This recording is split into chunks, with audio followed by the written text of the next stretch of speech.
अस्सलाम वालेकुम गाइस ఈరోజైతే ఇది నా ఇఫ్తార్ ప్లేట్.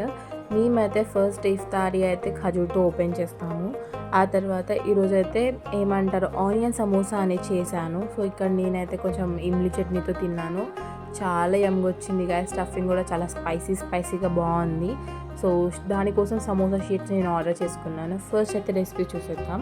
ఫస్ట్ కొంచెం ఆయిల్ని యాడ్ చేసుకోవాలి. అందులో కొంచెం జీరా అండ్ కొన్ని గ్రీన్ చిల్లీస్ని యాడ్ చేసుకొని మంచిగా మిక్స్ చేసుకోవాలి. అందులో కొంచెం ధనియా యాడ్ చేసుకొని మంచిగా మిక్స్ చేసుకోవాలి. ఆ తర్వాత మనము ఆనియన్స్ని మంచిగా చాప్ చేసుకొని ఆనియన్స్ని కూడా ఇందులో కడాయిలో యాడ్ చేసుకోవాలి.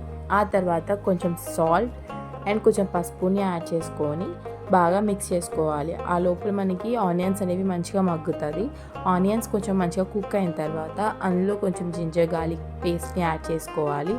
అండ్ ఇప్పుడు కొంచెం కారం, ధనియా పౌడర్ అండ్ గరం మసాలాని యాడ్ చేసుకొని ఒక 1 minute కుక్ చేసుకోవాలి మంచిగా మిక్స్ చేస్తూ. ఆ తర్వాత లాస్ట్లో కొంచెం ధనియాని యాడ్ చేసుకోవాలి. అంతే గైస్, మనకి మిక్చర్ అనేది రెడీ అయిపోయింది. కొంచెం కూల్ డౌన్ అయ్యాక ఏమంటారు దీంట్లో ఒక బౌల్లో అనేది తీసుకోవాలి.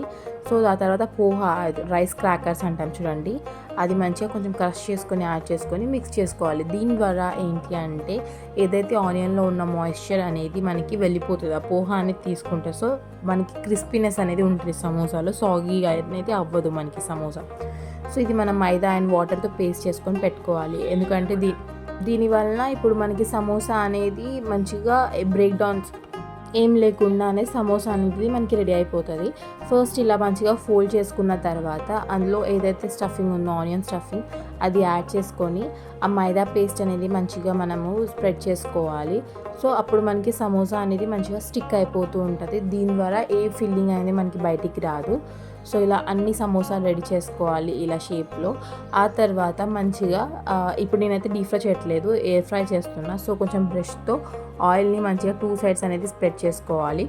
ఆ తర్వాత సమోసా అనేది ఎయిర్ ఫ్రైయర్లో యాడ్ చేసుకొని 200 degreesలో ఒక 3 minutes ఒక సైడ్ అనేది కుక్ చేసుకోవాలి. నెక్స్ట్ ఇంకో సైడ్ అనేది తిప్పేసి సమోసా అనేది మళ్ళీ ఒక 3 minutes అనేది ఫ్రై చేసుకోవాలి. అంతేగా సమోసా అనేది రెడీ అయిపోయింది. చాలా యమ్గా ఉంటుంది ఇలా డీప్ ఫ్రై